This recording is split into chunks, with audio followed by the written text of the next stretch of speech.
It's that time again, ladies and gentlemen. The most popular edition of Setup Wars is back. Well, aside from Potato Edition, of course. Welcome to Setup Wars, episode 245, Budget Edition. Now, before we continue, I want to kind of clarify something real quick because there seems to be a lot of confusion from you guys still in the comment section about the word budget. So budget doesn't have a set amount. It's more of a term to describe how much money someone can spend towards something. For example, if you're shopping around for a home, you can have a budget of $500,000, but someone else could be shopping around for a gaming mouse, but only have a budget of $50. I think you guys are confusing the noun definition of budget to the adjective definition of the word budget, which means inexpensive. I'll give you guys an example real quick. I have a $400 budget towards a quality whip. It is not the same as, yo, check out my budget whip. Two different things. So once again, the total budget of all the setups in this video will be around $2,000 or less, which includes the cost of the PC. And I know that might seem like a lot of money for you guys, but it's really not when you consider it includes the setup and the custom PC. And we all know how jacked up the prices are for PC parts. So in reality, I should be raising it to around $2,500 or less. But you know what? We're gonna stick to it. Damn, this intro went on a lot longer than I expected, but I just wanted to clarify for those who are still kind of confusion about the word budget. But anyways, with that said, sit back and relax because it's finally time for Setup Wars.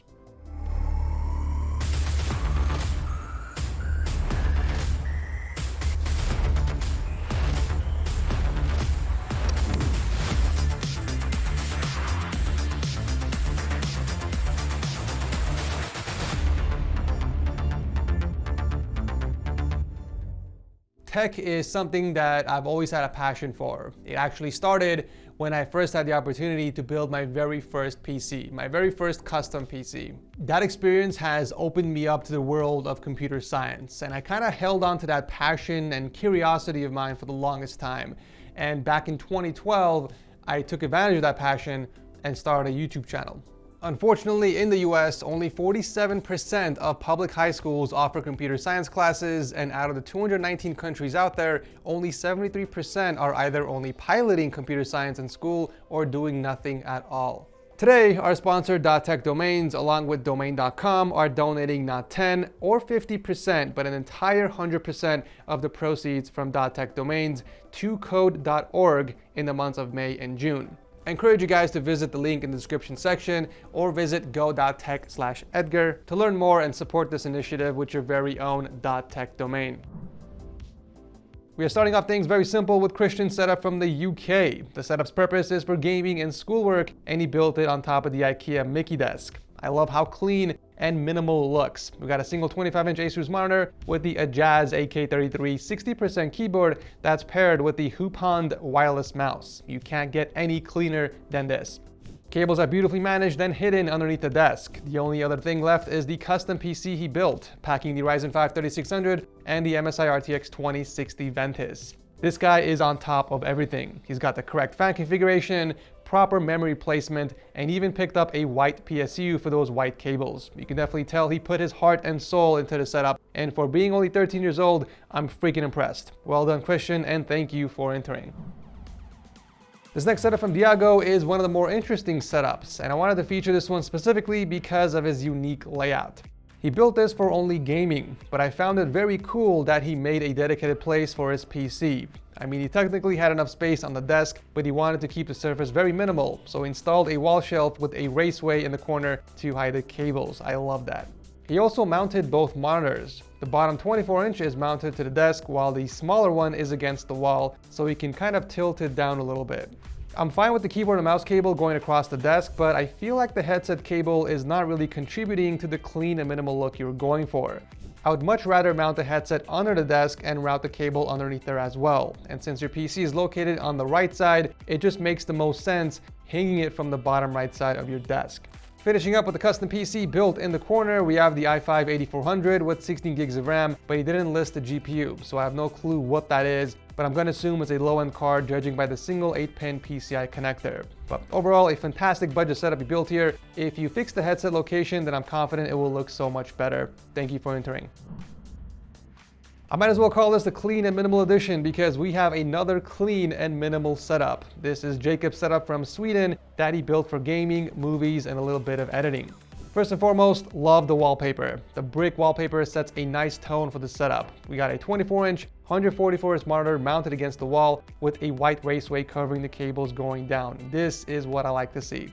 Looks like he tried to keep the setup symmetrical or at the very least balanced, judging by the placement of some of his gear. I do appreciate the effort, but honestly, some of those placements don't really make sense. For example, the digital clock would look so much better in the center right underneath the monitor, and you can even route the cable straight down using the raceway. The LED ball you have there looks a bit weird in the front of the setup, to a point where it's actually distracting. You normally want to keep lighting stuff towards the back or the corner of your setup. So I feel like that would make more sense where your boom arm is currently. That way some of the light can also bounce off the wall and illuminate some of your setup. You can move your boom arm to the opposite side where your headset is, and then move your headset to where your clock is. I know it's a lot to take in, but I strongly believe your setup will look so much better and cleaner with these adjustments. The PC Panda setup is a pre-built from Dell that's equipped with double Intel Xeon processors, 32 gigs of RAM, and the Asus GTX 1060. It's definitely a great start. Just work on those adjustments that I recommended and you should be good to go. Thank you, Jacob, for entering. Coming in at number 4 is Kieran and his multi-purpose setup. We got music production, gaming, and of course, watching anime. We can't forget about anime.